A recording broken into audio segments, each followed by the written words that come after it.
आता उतर. चूल बनवायला ह्याच्यात घुसव. पडल पडल पडल.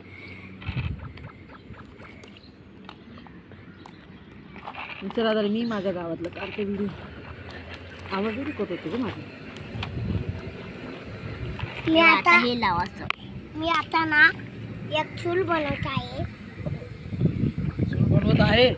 अरे ना बसणार इतक्या लाकड्या. चूल बनवत आहे. इतक्या लाकड्या ना बसणार बाळा. एक हुशार आहे आणि एक पुरं येड आहे. काय नाही गाण्यामध्ये टाक ना. गाण्यात काय नाही होतं. मला ते दिलं. लाकडं संपले नाही. आता हे माझी हे मी ठेवून टाकायलो आहे. काका द्या ना खेकडे. इकडे